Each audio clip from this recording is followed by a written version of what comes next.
यदि आप लॉ पढ़ना चाहते हैं तो कहीं और क्यों जाना। हमारे ऐप को डाउनलोड करें और लॉ पढ़ें। नमस्ते सदावत्सले मातृभूमि।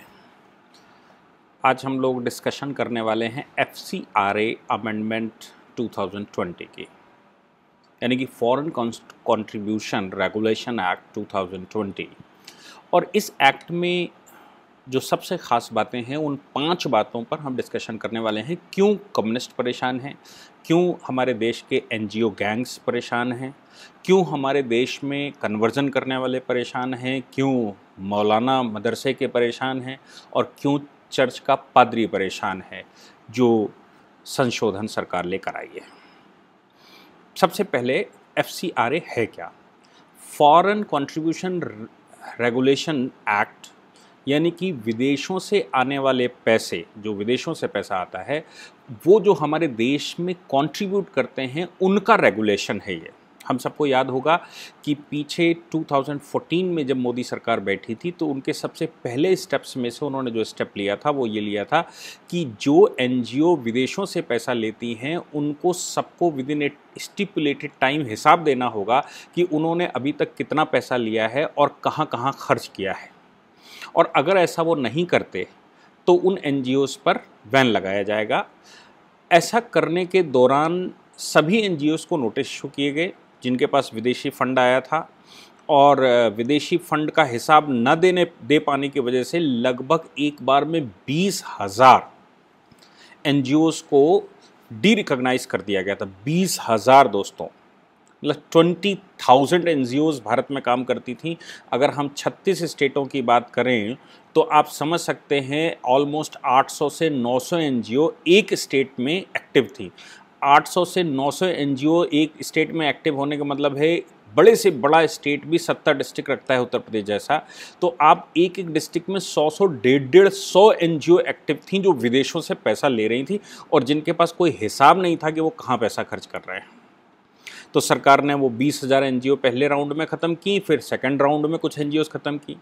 उन NGOs में हमको याद होगा कि ग्रीन पीस फाउंडेशन भी आया था, और ग्रीन पीस फाउंडेशन पर जब उसको डी रिकॉग्नाइज भारत में किया गया था तो इतना बड़ा इशू बना था कि ओबामा ने, बराक ओबामा जो उस समय के प्रेसिडेंट हुआ करते थे, उन्होंने टाइम्स मैगजीन में एक आर्टिकल लिखा था और उन्होंने एक स्टेटमेंट दिया था और उस स्टेटमेंट में उन्होंने कहा था कि ये जो ग्रीन पीस जैसी ऑर्गेनाइजेशंस को भारत में इस प्रकार से बैन करना ये ठीक नहीं है। हालांकि वो हाई कोर्ट में केस वेस चला, वो अलग की बात है, लेकिन मैं ये कहना चाह रहा हूँ कि आखिर NGO को पैसा जब भारत में आता है तो बराक ओबामा को क्या समस्या है?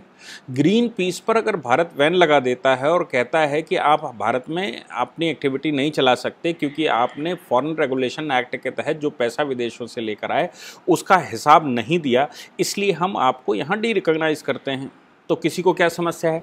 भारत में ऐसी बहुत सारी NGOs काम कर रही थी जिसमें इन NGOs को हम NGO गैंग कहते हैं।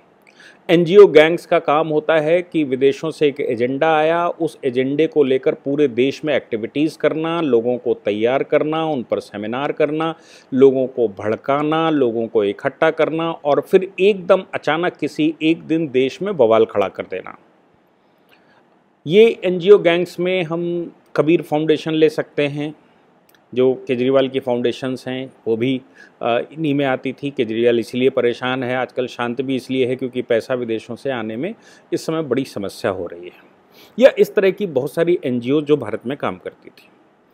अब वो जो बैन लगाया था वो तो ठीक था, लेकिन अभी क्या है, भारत में जो पैसा आ रहा है वो कन्वर्जन के लिए इस्तेमाल होता है, वो लब जिहाद के लिए इस्तेमाल होता है, वो UPSC जैसे बड़े संस्थाओं में इन्फिल्ट्रेट करने के लिए इस्तेमाल होता है, भारत में आतंक फैलाने के लिए इस्तेमाल होता है, या भारत में जो तथाकथित इंटेलेक्चुअल वर्ग है जिसको हम अर्बन नक्सल कहते हैं, ये अर्बन नक्सल्स के लिए पैसा आता है और ये तरह तरह की रिसर्चें लिखते हैं, तरह तरह के आर्टिकल लिखते हैं, उन आर्टिकलों को पेपरों में पब्लिश करवाते हैं और जनता का मूड बदल देते हैं। इन अखबारों में इंडियन एक्सप्रेस, द हिंदू जैसे ये ग्रेटेस्ट अखबार हैं जो यूथ के लिए कहा गया कि यूथ के लिए बने हैं और यूथ को वो एक ऐसा एडवर्स एंटिसिपेटरी एडवर्स इंटरसिपेटरी आर्टिकल्स लिखते हैं जिससे कि बच्चे को लगता है कि नहीं, दैट इज समथिंग न्यू, इसमें कुछ गहराई है। तो इस तरह के एनजीओस पर पैसा खर्च होता था।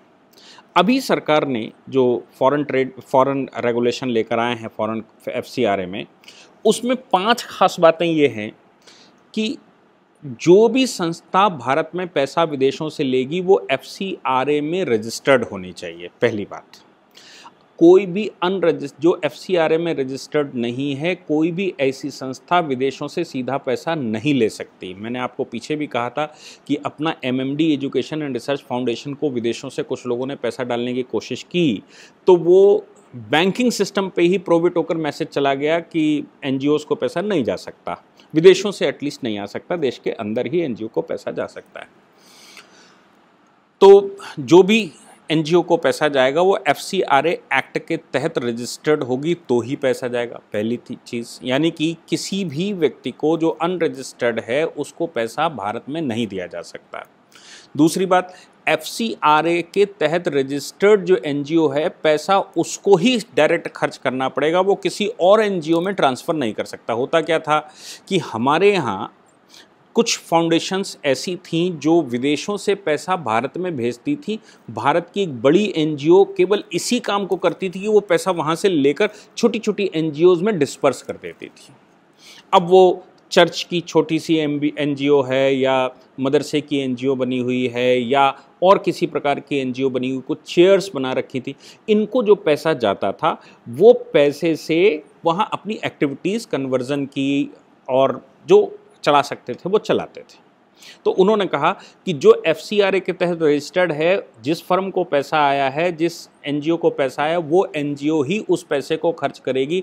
उस एनजीओ के पास ये राइट नहीं होगा कि वो कहीं और उसको ट्रांसफ़र कर देगी, भाई हम इनके थ्रू करवा रहे हैं, ये 100 एनजीओ को हमने दे दिया, इन 100 एनजीओ से करवा रहे हैं काम। एक बात। दूसरा, उन्होंने कहा कि अगर किसी दूसरी एनजीओ को पैसा एक एनजीओ से ट्रांसफ़र होता भी है तो वो भी एफसीआरए के तहत रजिस्टर्ड होनी चाहिए दूसरी एनजीओ।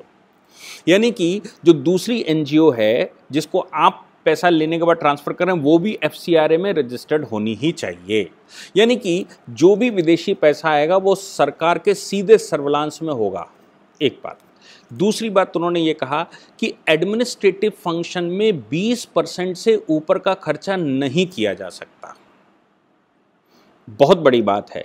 एडमिनिस्ट्रेटिव फंक्शन में 20% से ऊपर पैसा खर्च नहीं किया जा सकता जो भी कंट्रीब्यूशन आया। का मतलब ये हो गया कि आपका ऑफिस और स्टाफ जो भी आपने रखा हुआ है उसके 20%, अगर 1 लाख रुपए आए तो 20,000 आप इस पर खर्च कर सकते हैं। 80,000 रुपये आपको उस ऑब्जेक्ट के लिए खर्च करना पड़ेगा जिस ऑब्जेक्ट के लिए पैसा आया। इसलिए 80% का डिस्पर्स करना ही पड़ेगा और उसका हिसाब देना पड़ेगा। दूसरी बात। तीसरी बात, उन्होंने कहा एफसीआरए एक्ट के तहत जो भी पैसा लेगा वो पहले एक प्रपोजल सरकार को देगा, एफसीआरए को देगा, और उस प्रपोजल में बताएगा कि वो किस लिए पैसा लाया गया है और कहाँ डिस्पर्स किया जाएगा और प्रोजेक्ट क्या है। यानी कि कोई भी पैसा एवं ही हमने लोगों की भलाई के लिए खर्च कर दिया, ऐसा नहीं चलेगा। आपको पैसा लेने से पहले, पैसा लेते समय ये आपको डिक्लेयर करना पड़ेगा कि किस ऑब्जेक्ट के लिए, किस प्रपोजल के लिए पैसा आया और वो प्रपोजल आपका है क्या। अगर आप ऐसा नहीं कर पाते हैं तो वो पैसा आपके अकाउंट में ट्रांसफ़र नहीं होगा या आपको रेगुलेशन एक्ट के तहत जो क्रिमिनल एक्टिविटीज़, क्रिमिनल कार्रवाइयाँ हैं वो झेलनी पड़ेंगी। चौथी बात जो इसमें ख़ास बात कही है वो ये कहा है कि कोई भी एफसीआरए के तहत रजिस्टर्ड अगर कोई एनजीओ है तो उसको नई दिल्ली स्थित एसबीआई की ब्रांच में ही अकाउंट खोलना होगा। क्योंकि एक ब्रांच में अकाउंट होगा एसबीआई तो एक तरह से रेगुलेशन आसानी से हो सकता है। भारत में बहुत सारी प्राइवेट बैंकें चलती हैं, बहुत सारी कोऑपरेटिव बैंकें चलती हैं और भारत में बहुत सारी बैंकों में बड़े सारे गड़बड़ी इस विषय में पाए गए। तो सरकार ने कहा कि आपको एसबीआई दिल्ली ब्रांच में ही अकाउंट खोलना होगा, ये आपके साथ कंपलसरी है। और पांचवी बात जो उन्होंने कही वो ये कही कि अगर आप हमको सही समय पर नहीं हिसाब दे पाते तो इस पर एक इन्वेस्टिगेशन तुरंत बिठा दिया जाएगा और आपकी प्रॉपर्टी सीज़ करने के लिए, आपके अकाउंट सीज़ करने के लिए और सभी जितने भी इसमें कर्मचारी काम करते हैं उनके खिलाफ मुकदमा चलाने के लिए हम आगे कार्रवाई करेंगे और उसके लिए इन्वेस्टिगेटिव टीम होगी। जो पांचवी खास बात यह है कि कोई भी एफसीआरए में रजिस्टर्ड एनजीओ है उसके हर एक व्यक्ति जो उसमें की पर्सन्स हैं, जैसे एनजीओ आपने बनाई तो कुछ, अगर आपने नॉन प्रॉफिटिंग कंपनी बनाई थी एनपीसी, तो फिर आपको डायरेक्टर्स, नेम ऑफ डायरेक्टर्स देने पड़ेंगे, उनमें सीईओ वगैरह अपॉइंट किया वो देना पड़ेगा। अगर आपने सोसाइटी बनाई थी तो 7 लोग आपने रखे होंगे, उनमें से फाइनेंस के लिए और सेक्रेटरी किसी को रखा होगा, अध्यक्ष किसी को, उसका हिसाब आपको देना पड़ेगा। उनके सबके आपको आधार कार्ड लगाने पड़ेंगे। पहले क्या होता था कि किसी एक व्यक्ति का आधार कार्ड लगता था और उससे काम चल जाता था। अभी उन्होंने कहा जितनी की पर्सनालिटीज़ हैं सबके आधार कार्ड लगाए जाएंगे। इससे बड़ी भारी समस्या, क्योंकि आधार इनकम टैक्स के हिसाब को चेक कर लेता है, आधार आपकी बहुत सारी एक्टिविटीज़ को क्रैकडाउन कर लेता है। हालांकि आरोप लगाने वालों ने ये कहा कि पुट्टुस्वामी जजमेंट का उल्लंघन है, क्योंकि आधार का उपयोग सरकार वैसे नहीं कर सकती, ऐसे नहीं कर सकती, प्राइवेट पर्सनैलिटी है, पता नहीं क्या क्या।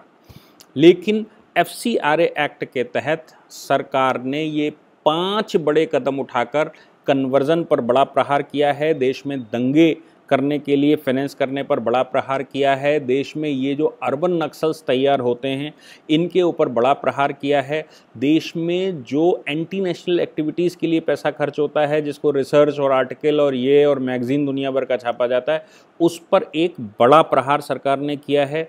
और ख़ास तौर से विदेशों से पैसा आकर पॉलिटिकली खेलते हैं जो लोग, पॉलिटिक्स में जो अपने पैर जमाने की कोशिश करते हैं, ख़ास तौर से कम्युनिस्ट जो भारत में अपने पैर पसार कर दुनिया भर की एंटी नेशनल एक्टिविटीज़ में भी इन्वॉल्व रहते हैं, उन सभी के ऊपर एक बड़ा प्रहार हुआ है। अब आपको देश से ही फंड रेज करना होगा। अगर आप विदेशों से फंड रेज करते हैं तो आपको बताना पड़ेगा कि आपने ये टीके लगाए, आपने हेल्थ के लिए लाए हैं तो कितने टीके लगाए हैं, आपने रोड के लिए लाए हैं तो कितनी रोडें बनाई, आपने गरीबों के लिए लाए हैं तो कितना गरीबों पर आपने खर्च किया है, आपने खाना कितना खिलाया, जो भी आप बता रहे हो कि मैंने इस विषय के लिए इतना पैसा इसलिए लाए, उसका हिसाब आपको देना पड़ेगा। ये 5 खास बातें, और मुझे लगता है कि हमारे देश में ये जो सुधार है ये बहुत पहले आना चाहिए। ये स्थिति जो आज देश की आई है उसके पीछे भी बहुत बड़ा कारण विदेशी फंडिंग है, जो हमारे यहाँ क्रिश्चियन बना रही है, जो हमारे यहाँ मुसलमान बना रही है, जो हमारे यहाँ लव जिहाद चला रही है, जो हमारे यहाँ एंटी नेशनल एक्टिविटीज़ में इन्वॉल्व रहते हैं, जो हमारे यहाँ बहुत सारे काम इस प्रकार के करते हैं जो जिनको देश अनुमति नहीं दे सकता। मैं सोचता हूँ कि सरकार का ये एक बड़ा महत्वपूर्ण कदम है और इस कदम को हम सबको अप्रिशिएट करना चाहिए। सरकार को अगर इसमें हमको कुछ और भी लगता है कि संशोधन आना चाहिए तो हमें सरकार को वेल इन्फॉर्म करना चाहिए। इसके साथ धन्यवाद, थैंक यू।